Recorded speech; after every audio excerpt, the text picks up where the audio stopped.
Podcast, video essay, Exhibition 2, Online Affect. Johannes Binotto, Chloé Galibert-Laîné, Kevin Billy. Production by Film Explorer. Welcome back to this discussion about the second exhibition of our series about video essays with three curators, Kevin, Chloé, and Johannes. For the second one, the title that you choose is Online Affects. You can also start about the question of choice. How you managed to choose this video essay and to agree with this title? Should I start? Or certainly the subjectivities of the authors plays a huge role in this, but thinking about the affective, but not only the affective, but the online affect, I think is what strikes me as a very strong and defining quality of these three selections, because I think all three of these selections foreground the internet and the online experience as a major part of having to consider what are we experiencing when we watch a video essay, at least in the online context. And maybe this hasn't been considered as much as it could be considered, because at least historically, I mean, I sound like a dinosaur, but like in the 2006 or 2010s, when I started making video essays, we're so focused on understanding what the filmic object was that we were analyzing, that I wasn't considering enough the experience of watching these video essays online and the role that the online interface, the online dimension had in facilitating my experience of watching video essays, of the kind of knowledge that was being produced, and the overall effect of watching something online. And I think this has just become stronger and stronger over time. And I really think these three selections foreground the online experience as the thing to study itself. I mean, that's one way to justify it, because I think these selections maybe have the least use of found footage or filmic material of our selections. I mean, we could debate that. So that's a question of how much does that even matter anymore when we're talking about video essays? The one that you picked, I mean, it's all found footage. But of course, it's not necessarily kind of like from source material that we would consider necessarily like worthy for film analysis, and certainly not from canonized material. But I think perhaps also to pick up on that, this kind of like, do these videos, as we are used to it in standard video essays, or what we often consider video essays, kind of like that they would refer to like a filmic object, do they even do that? And the answer would, again, I think in all those cases would be kind of like yes and no. It would be like perhaps no on a very literal sense. There's not like footage from classical films there, but what we see in the performances, they also make me think of all those films that are not present in these individual videos. It's more like a sort of like a background noise, or something that is still around, even though you don't have to mention it anymore in a way. So for example, in your pick, Kevin, I cannot help but of course also get a strong like Godfrey Reggio feeling when I'm watching this, right? I mean, it's I could almost... How dare you, Johannes? Bruce Conner, not Godfrey Reggio. Let's give her some credit here. Yeah, but in Bruce Conner, I see more like conceptually what I take with me at like the ethos of like the message as a portrait of existence. That's more like the connection that I saw. But perhaps I can connect this also to something that for me also links these three videos. And this has also to do actually with the topic of affect, namely that what I find interesting about affect, and this stands a little bit in contrast to a lot of discussions about affect, is that I would claim affect is always detached. Affect is not the direct link to like pure raw subjectivity. And I pick up here on an idea actually from psychoanalysis, like a very simple observation by Freud, that he said, well, in dreams, we can have like a certain emotion, but then when I wake up, I realize the thing that gave me this emotion is not necessarily like linked to that. Things that I have to laugh about when I'm awake, perhaps were frightening in the dream. So what he observes is like that the affect is always derailed. And that's actually what for me is so interesting about affects. There's no congruency between like subjectivity, how I define myself, and the affect, but there's always like a tension here. And that is something that I see in all 3 examples. Like also in your pick, Chloe, this seems like a little bit like watching in a group meditation, and perhaps something that we first would consider, okay, this is the ultimate moment of like being in the present, of being in your own feelings and all that. But when I watch this, I also feel like strangely, of course, disconnected, because I think, what does this mean that I'm now watching this with my eyes open? Am I supposed to also close my eyes now for 15 minutes? Do I really care? And I also start to judge like the emotions of the people there, that I wonder, do they actually really feel something? Or is this just like pretense? Is this just like performance? And then to see, perhaps we have to move beyond that question. And I think that's also what my pick is so much about. Something can be at the same time a performance and real. Something can be at the same time fiction and documentary. Something can be at the same time like heartfelt emotion and totally detached, performed, learned emotion, learned from movies, from TV shows. And you cannot even tell the difference anymore. Yeah, I want to pick up on this notion of performance. But before listening to you now, I think there's something that struck me also as maybe a common denominator, or something that at least resonates why I chose to create this video, which arguably, again, is not your usual video essay. And I can say this with all the most confidence, that there was actually something that resembles more a video essay that was produced out of these online performances by Annie Abrams and Daniel Pinheiro. There is a 5-minute video essay that they made that was compiled into a longer video essays with other experiments that were conducted, and that was published in the Journal of Embodied Research. I'm saying it's more of a video essay because it actually has textual elements that comment upon the experiments. And I watched it and I was really interested, but I found it more interesting and more provocative to curate the raw recording of the performance in the context of this exhibition on video essays. The decision is precisely what you just said, Johannes, the fact that I didn't know how to watch it. And that's something that really intrigues me, the fact that it's a video that does not tell you what to make of it, because it is a raw recording of something that happened live in a moment that, as a spectator, I was not part of.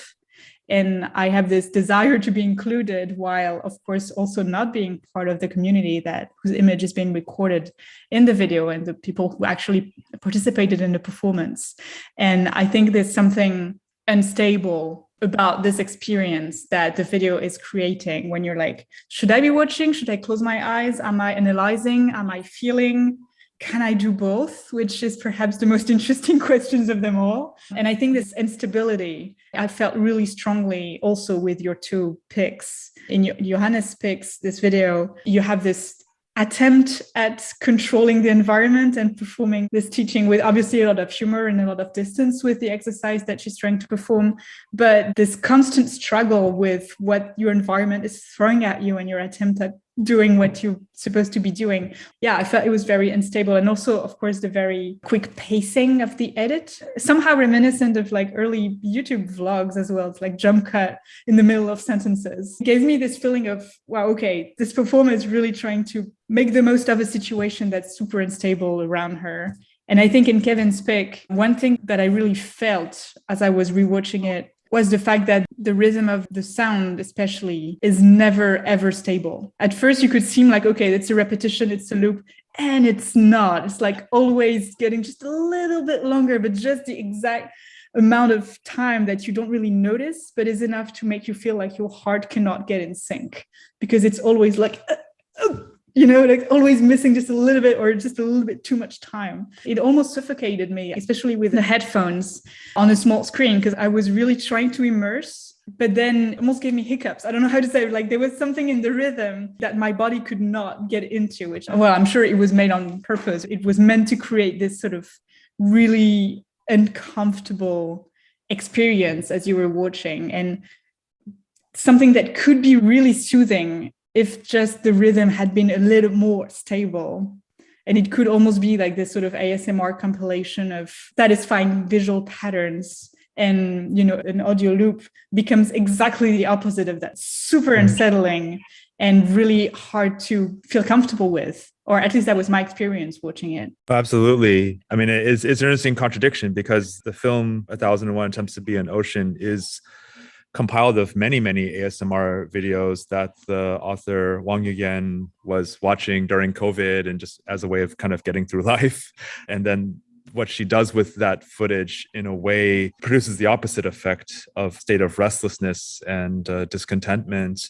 So again, it's using footage, a lot of footage. And yeah, maybe I single-handedly was trying to overcompensate with found footage because there is an admitted lack of found footage, within the video essays that the two of you proposed. But this is something I think is a really interesting question because, what these three examples for me put forward is that there is much about spectatorship as about what we're analyzing is states of spectatorship, specifically online spectatorship, which for me was like a big realization about what I was doing at some point, like because for the first few years, I thought I was trying to understand cinema more with my video essays. But at some point I realized, oh, no, actually, I'm trying to understand spectatorship. I'm trying to understand my own experience as a viewer or what it means to watch films or media, and using the video essay as a very powerful instrument for seeing that. But now looking at these examples, it's not even about, it's about spectatorship, but like spectatorship, not so much as something you watch, but something you feel. That's what's so fascinating about these three selections is that the online state of viewership is as much about something that's bodily, that's neurological, that's psychological, rather than visual. And I think this creates a very interesting kind of answer to a question that I wanted to pose both of you, especially because, I can practically hear Jason Mattel, who I think defined with Christian Keithley the term videographic as a very defining term for video essays in the academic context, that the videographic, by definition, uses existing audiovisual material to produce a new critical insight. We can argue different things, but I don't think he would consider these to be videographic works. So then it's a question of how much does the videographic matter in terms of understanding what a video essay is. So this is a question I would pose to both of you. If a video essay is not videographic, then what is it? At least with these examples that you've proposed. But perhaps, Joseph, just to pick up on what you said earlier, and that also then connects to a possible answer to your question. Again, that in a way, this is also like, for me, it's also an interesting connection, again, to the beginnings of cinema. Namely that, of course, cinema at the beginning was much more just like considered as an experience, like the notion of like the cinema of attractions in contrast to it's not about telling a story necessarily, but it's literally about the audience, let them feel affects that did not exist before. So I would also even think that goes even beyond this very simplified idea of like what is considered the Kuleshov effect, this idea of showing certain affects that we are familiar with, certain emotions in a montage form. I would say that was not the point about cinema. The cinema was about giving us emotions that we did not even know that we had them. And what I really liked about our three picks is literally the fact that, again, it gives me something that, of course, I remember what I also experienced in the cinema, namely just like the fact that I realized watching a film, watching a video is something visceral. It actually can make me sick. I had at some point, I had to stop, also for reasons that also, as Chloe said, I had to stop 1001 attempts to be an ocean at a certain point because I could not stand it anymore. And of course, that's really interesting. Or in Chloe's pick, I must confess that the first time I saw it, I also skipped at some point that I thought, I cannot stand this, watching this for 50 minutes. So, but it's really interesting because it showed me, okay, it does something to my body. And that was, and that perhaps that is also something that we forgot. So just to come back to your question, Kevin, true, on a factual level, there is no found footage in those videos. But particularly in the case of like Dayna McLeod's video that I proposed, it's obviously that all those things that she's talking about, theory, question of like gender, performativity, that is not something that is just like naturally there.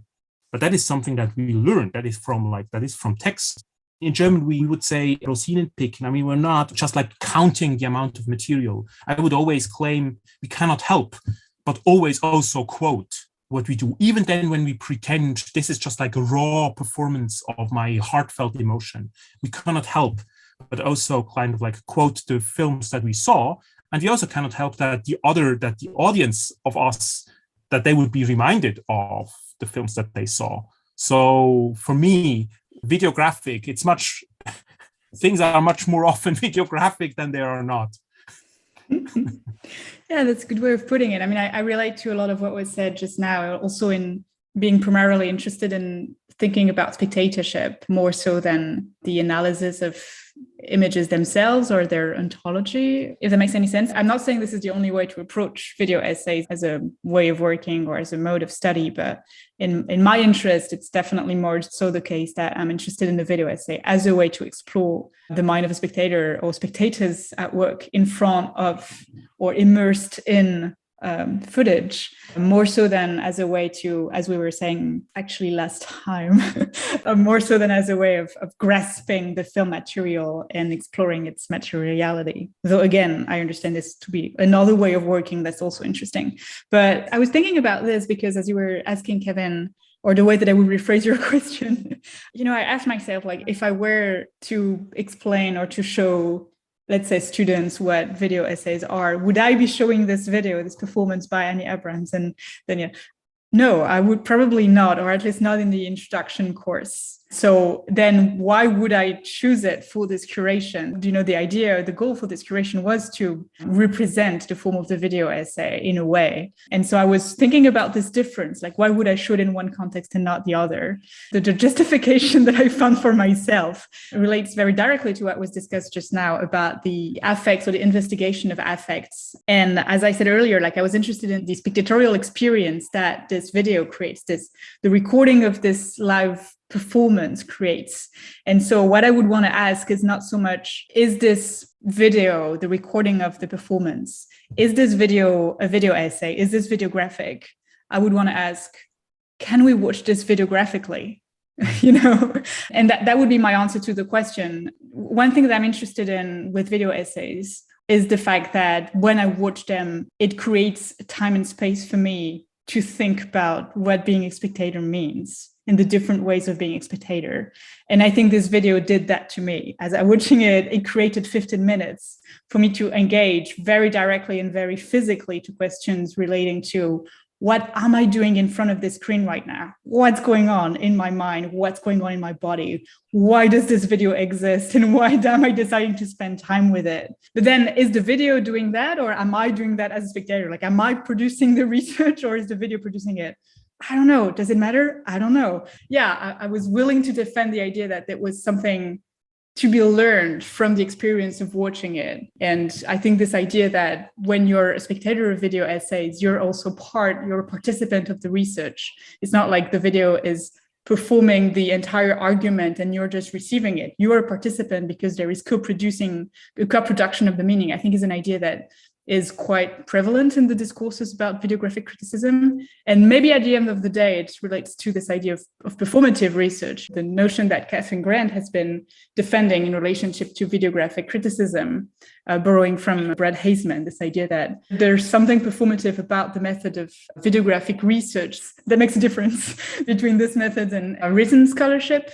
And I think for me, there was something of this nature going on as I was watching this video, Distant Feelings, and that eventually justifies or explains why I decided to include it in this curation, despite the fact that it is in no means a typical video essay or something I would defend as the right way of making video essays. It's funny. It makes me think of, I have this discussion with the students that I ask them, why is it difficult to watch an experimental film? Because there's nothing easier than watching an experimental film, because they have a hard time with the fact that exactly what you said, and what I also very strongly experienced, that we do not know how to watch this piece. And I find this really interesting because we should be aware, of course, that actually being able to follow a narrative, being able to understand continuity editing and all that was a learning process. We're not born with that, but that's actually a skill. But we're so well versed in that skill that we consider that's the easy thing to watch. Whereas if we're confronted with something that does not tell us, look, this is the story, this is the narrative, we find that really hard. Whereas in fact, we could also claim, well, nothing is easier than that. I can just watch it. There's no police telling me you're watching it the wrong way. You're not understanding it correctly. So for me, that very much like connects to the question of the video essay. This asking us, again, also what you already said, is kind of like, what does it mean to watch something? What are the strategies? What are the practices with which I'm viewing something? And of course, in my opinion, there are two possibilities that you can go. On the one hand, you can pick something, and I think many video essays that I find interesting do this. You can perhaps pick an example from like narrative cinema that is kind of like we're very familiar with, and then show, look, actually, the practice of viewing this piece is actually more complex, or we could watch it differently. We could see other things. We could more watch it like an experimental film. Or the other way is like the experimental film as such, that is not even like taking this detour, but just like confronting us directly with this situation of like, look, here is a piece that you don't know how to watch it. And that is what is actually interesting about it. So again, it comes to me also to the question, or just like the observation, why in video essays, in most of video essays, why experimental cinema is like not so much the topic. We have like these innumerous video essays about classical cinema, narrative cinema, and not so often we have like experimental film being the subject of video essays. And I often wonder about that. Why is that? And of course, the simple explanation would be, well, the other thing is more attractive. You get more clicks if you do a video essay about Paul Thomas Anderson than if you would do it about, like, I don't know, Bruce Conner. But perhaps it can also has to do with the fact that those experimental films, in a way, already, they do something that the video essay also tries to attempt. And at least that's also the experience that I have. That I sometimes have a feeling of like almost like, what is there that I could add to that piece about giving you something to think about the practice of watching something when the piece already does this. Right. Unless you were to make an explainer video out of it, right? That's probably like what people would be wanting most. Like, how do I watch Bruce Conner or experimental film, which is, from what I take, Johannes, the least interesting proposition for you. Yeah. We were talking just a moment ago, or Chloe was bringing up this question of performativity. I mean, that was, I think, early on in the conversation. And I want to come back to that because it's clear that there's a performative dimension in both of your selections, especially yours, Johannes. At the same time, a kind of resistance to performance. And but I also have to think about my selection, 1001 Attempts to Be an Ocean, because there is no on-screen subject who you can see performing their spectatorship. The spectatorship is more like implied in the montage. So just thinking about where the performance exists in each of our selections, and then also what the nature of that performance is, because again, anti-performance, like with Chloe's selection, there's clearly a kind of anti-performance going on, like they're on screen, but they're doing nothing, right? Or, well, they're doing something, but that something may or may not be nothing. And then, Johannes, it's like very hyperactive, which is also kind of a reaction of being put in this very tense and a state of having to be an online performer in lockdown circumstances. And by doing that, she's expressing a kind of resistance or resentment to that, and thinking about her needing to be active as a form of being helpless, being passive. Like she has no choice but to perform in this Zoom environment. So your activity is not agency, it's not your choice. So then that connects to 1001 Attempts to Be an Ocean in terms of, in some ways, it's the most old school in a way, because it reminds me of what Alejandro Bachmann, who's a programmer at the Austrian Film Museum in Vienna, he once said, I don't believe in this interactive media stuff. I think cinema is already very interactive because we're really not giving enough value and attention to what goes on in a spectator's mind when they watch a film. There's all this stuff going on. And maybe, 1001 Attempts to Be an Ocean gives an image to that. But at the same time, it's kind of a nightmare image because it's the opposite of probably what he was endorsing, because now you're not in a cinema anymore. Now you're just like an endless doom scroll of online media. And it's not putting you in this state of deep attention. It's kind of the opposite. I think it's kind of expressing this hyperactive passivity that maybe relates to the online scenario. Yeah, I wanted to connect this because I'm not sure. I think it's the case in English. It's definitely the case in French that the word performance has different meanings and, has actually very complex meanings, but refers to different things. And the video that I picked, it's a performance in the artistic sense, in the sense that we understand this genre of, coming from live theater. And there's the term performance that's being used and discussed in the video that Johannes chose with reference to Judith Butler's writings about performativity and gender performativity. But there's another meaning that I see as a very clear line between the three videos, which is the performance in the sense of being competitive, achieving results. We say performant in French in that sense, but I'm not sure if in English you can say performant in that way. I don't know that if that adjective exists, but that would be effective or competitive or just achieving your goals. And that's a language that comes very directly from the universe of like liberal startups and economy, exactly. And I would see this also as one of the things that is being performed in the video that Johannes chose, that the video is also a response to the demands that come from a certain economy and a certain state of academia that's expecting the teachers to be able to produce these teaching content and to maintain the relationship with the students in contexts that were absolutely impossible to manage for a lot of teachers and students finding themselves in this context of distant learning. One of the things that I projected onto the faces of these people doing quote unquote nothing in the video that I chose was this. I did dream that this performance was happening, somehow in the middle of a day of people working. And what does it mean to take this time off work, this time off labor? And, made me think, like, when was the last time that I took 15 minutes at work, not doing anything? Well, that doesn't happen. So I don't know. I wouldn't even know. What does it mean that this needs to be recorded? It needs to be something organized and something that is turned into a video product, for this sort of relaxed, silent moments to exist in front of a screen. But then that would be also the way that I bring the video that Kevin picked as part of this discussion, or thinking about performance as an expectation that's formulated by the economic system in which we exist and have to work. Because I do, and that's one of the reasons why I find the video so both effective and hard to stand, because I do see it as a form of very vivid expression of a form of anxiety that I definitely relate to these demands of being online, in the sense of being connected, being awakened. And, I go back to the audio of this piece that sort of obsessed me, but because it has this obsessiveness to it, because it has this pattern of obsessive repetition that I think is also one of the very concrete symptoms of that form of anxiety, that having too much to do and feeling like you're overwhelmed and you're repeating these sentences as a way to reassure yourself. I'm totally projecting here, but those are my associations with the contents of the work that I definitely felt like, okay, and of course with the accumulation of images as well, it gives you this feeling like, okay, I have to watch all of this because it's out there and I need to be aware of it.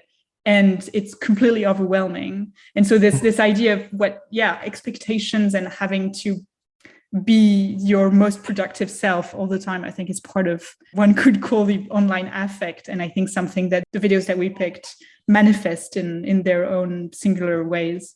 There's something you just said just now about having to watch all this stuff that really resonates. And maybe justifies why this whole idea of the video graphic, we can kind of let go of it for a while. Because if it really is, and I do believe this, if it really is more urgent and important to understand spectatorship more than cinematic objects or media objects, I think our three selections really give a strong argument for why that's the case, why it's more important to understand spectatorship. Yeah, maybe we don't need to deal with existing images anymore, or we shouldn't let that be a prerequisite or a requirement for diagnosing states of spectatorship and states of viewing and states of subjectivity in this kind of reality that we're in now. Quickly, also something that I had to think about in 1001 Way to Become an Ocean, that I wondered, what I sort of like first really disliked was kind of like the gesture of that the video itself had like this gesture of like that we're just like watching this stuff, as you mentioned, like this doom scrolling, that's just like this endless stream. And I'm always suspicious of that because I then also thought, well, but there are moments, there are clips that I find really intriguing, that I would watch, that I would love to see. And who is really saying that? Of course, if I just watch from afar, everyone that just looks into their iPhones or into their computers, they really look like dystopia. But individually, it can be something very different. It can be actually something that we really engage with, just like one piece. And so there again, I totally agree with Chloe also that for me, the sound became so important because I realized the sound is actually making a counter argument to what the visuals do, namely the sound is saying that, look, there can be within this seemingly just like constant repetition, there are these moments. I mean, eventually the sound changes and we have a different sound bite. I cannot reproduce it exactly, but it's something like you had a certain look, I think. I saw something in your face. There is a change in that. So nonetheless, with all our three pieces, I totally agree. It's very much like about the question of like, what does it mean to watch them, spectatorship? But I also must say, the reason why I picked mine, that this is just like a film, a video that really, really touched me. I just love to watch this one and that I found really touching. And I can also kind of like, similarly in your pick, Chloe, we ask ourselves when we say there is nothing to see here, but of course, one answer would be then, of course, I start to think about myself, about what does it mean that I'm watching this and so on. But also, I could, of course, also realize there is innumerable things to see. There's too much to see, actually, precisely. And again, I think that's one of the difficulties students have with experimental film. There's actually too much to see because they realize, if I had the story, I just could pretend, look, I only have to concentrate on the protagonist. I only have to concentrate on what adds to the story. But once I realized there is no protagonist, there is no story, then like in a James Benning film, I realized, actually, there's far too much information here. Everything becomes important. So I also had very much this experience that actually I wanted to further inspect also these media objects. Yeah, again, I think that was also one of the things that I found first so frustrating in your pick, Kevin, that it does not allow me this time. But then I also realized I can pause this video. There's no police that's saying you are supposed to watch it like it is presented to you. I'm happy with the bibliography at the end. I will trace some of that footage that is used and also watch that. I think Giuseppe and Ruth, you might have to disable the pause button for the video window because I don't know, that might go against the wishes of the artist and I don't want that to happen. So thanks, Giuseppe, and thanks, Ruth. Podcast. Video essay. Production by Film Explorer.